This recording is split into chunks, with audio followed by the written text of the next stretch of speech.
નમસ્કાર દોસ્તો, આજની વાર્તાનું કથા તત્વ એ કૃષ્ણ કથામાંથી લેવામાં આવ્યું છે, તેમજ કૃષ્ણ સાથે જોડાયેલી કેટલીક લોકકથામાંથી લેવામાં આવ્યું છે. શ્રી કૃષ્ણ અર્જુનના મિત્ર તરીકે સાથે રહ્યા, તેમજ જીવનના માર્ગદર્શક તરીકે પણ અર્જુનની સાથે હંમેશા રહ્યા. અને અર્જુનનો જ્યાં જ્યાં અહંકાર મોટો થયો છે, અર્જુનનો આઈ કેપિટલ, એનો હુંકાર, એનો અહંકાર જ્યાં જ્યાં મોટો થયો છે, ત્યાં ત્યાં કૃષ્ણે એમને સાચી દિશા દેખાડી છે. રામેશ્વરનો પ્રસંગ હોય, બાણ સેતુ હોય, એ હનુમાનજી મહારાજ અર્જુનનો અહંકાર ઉગાડી નાખે છે. બ્રાહ્મણોના સંતાનનું રક્ષણ દ્વારકામાં અર્જુનને હતું કે હું કરીશ, ત્યારે પણ કૃષ્ણ એમનો અહંકાર ઓગાળે છે. દ્રૌપદી સ્વયંવરની અંદર અર્જુનને એવું હતું કે મત્સ્યવેદ હું કરું છું. એ પછી કર્ણના યુદ્ધનો પ્રહાર હોય કે મારો રથ તો ફક્ત 2 ડગલા જ પાછળ ચાલે છે અને કર્ણનો રથ હું ઘણો દૂર ખસેડી મૂકું છું.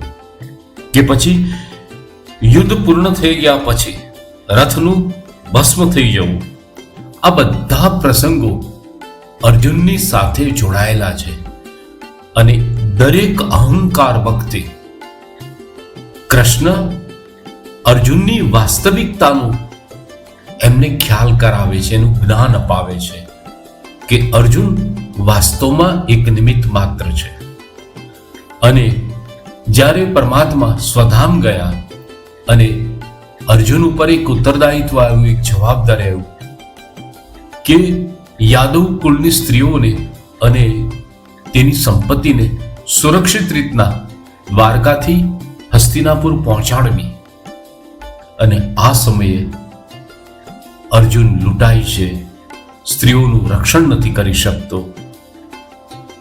જે એની સાથે જોડાયેલું ખૂબ જ પ્રસિદ્ધ સૂત્ર છે, સમય સમય બળવાન નહીં પુરુષ બળવાન, કાબે અર્જુન લૂંટ્યો વહી ધનુષ વહી બાણ. કારણ કે એ ગાંડીવધારીને એ સમયે કાબાના એ લૂંટારાઓને, પંજાબ પ્રાંતના એ લૂંટારાઓને એ રોકી ન શક્યો અને અંતે નિરાશ થાય છે. અને સમીક્ષક કથાકારો એવું પણ કહે છે કે જ્યારે વ્યાસ મુનિ પાસે અર્જુન નિરાશ થઈને જાય છે કે હે દેવ, હે મુનિ, મારી દશા કેમ આવી છે? હું એક સમયે કુરુક્ષેત્રના યુદ્ધને પલટી નાખતો, મારી પાસે અદમ્ય સામર્થ્ય છે, આમ છતાં હું એક સામાન્ય લૂંટારાઓથી લૂંટાઈ ગયો. આનું કારણ શું હે પરમાત્મા? હે વ્યાસમુનિ, મને તમે સમજાવો. ત્યારે વ્યાસમુનિએ જે વાત કરી છે મારા અને તમારા જીવન સાથે જોડાયેલી છે. ખૂબ સરસ વાત કરે છે. અર્જુનને સમજાવતા વ્યાસમુનિ કહે છે કે હે પાર્થ, હે અર્જુન, જે તે સમયે તારો સમય બળવાન હતો અને તારો સમય એટલે તારા કૃષ્ણ, જે સૌના કૃષ્ણ છે એ તારા પણ હતા.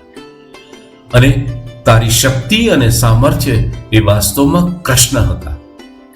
તું તો નિમિત્ત માત્ર બનીને આ બધું કરી રહ્યો હતો. બાકી એ યોગેશ્વર કૃષ્ણે તો બધું નિર્ધારિત નીતિને આધીન કરી જ રાખ્યું હતું. તું તો ફક્ત એનું એક પાત્ર હતો. પરંતુ તને જ્યારે જ્યારે એ અહંકાર આવતો ત્યારે એ અહંકારમાંથી બહાર કાઢનાર એ યોગેશ્વર કૃષ્ણ ત્યારે મોજૂદ હતા. અને એટલા માટે તારી શક્તિ અને તારું સામર્થ્ય અખંડ રહેતું હતું. પણ આજે તારા કૃષ્ણ, તારો સમય, તારું જે સામર્થ્ય છે, તારી દિવ્ય શક્તિ છે, એ પરમાત્માની દિવ્ય ચેતના સાથે વિલુપ્ત થઈ ગઈ છે. એટલે અર્જુન, તારું ગાંડીવ તારે ઉચકવા માટે પણ તકલીફ પડશે. તું તારા ગાંડીવની પ્રત્યંચા પણ નહીં ચડાવી શકે. અને બને છે પણ એવું કે અર્જુન પોતાની જાતને કૃષ્ણના સ્વધામ પછી એ ખૂબ જ નિર્બળ ગણે છે અને વાસ્તવમાં બને છે પણ એવું. દોસ્તો, કૃષ્ણ છે તો હું અને તમે મોટા છીએ. કૃષ્ણ છે તો જ આપણો આઈ કેપિટલ છે. અહીં આઈ કેપિટલનો મતલબ અહંકાર, ઇગોઇસ્ટ નથી. આઈ કેપિટલ મતલબ આપણે પાંચમાં પૂજાતા હોઈએ. આપણી પ્રતિષ્ઠા છે, જે કાંઈ છે એ પરમાત્માને આધીન છે. આઈ ત્યારે જ કેપિટલ બને છે જ્યારે કૃષ્ણ સહાય ઉપર હોય, કૃષ્ણ આપણી સાથે હોય. અને કૃષ્ણ ત્યારે જ સાથે હોય જ્યારે આપણે ધર્મના માર્ગ ઉપર હોઈએ છીએ. અને અર્જુનની સાથે પણ આવું જ બન્યું છે. અને હંમેશા કૃષ્ણ આપણી સાથે જ રહેશે, પરંતુ કૃષ્ણની શરત પ્રમાણે ધર્મ સાથે જોડાયેલા રહેશું તો કૃષ્ણ સદૈવ આપણી સાથે છે. ધન્યવાદ.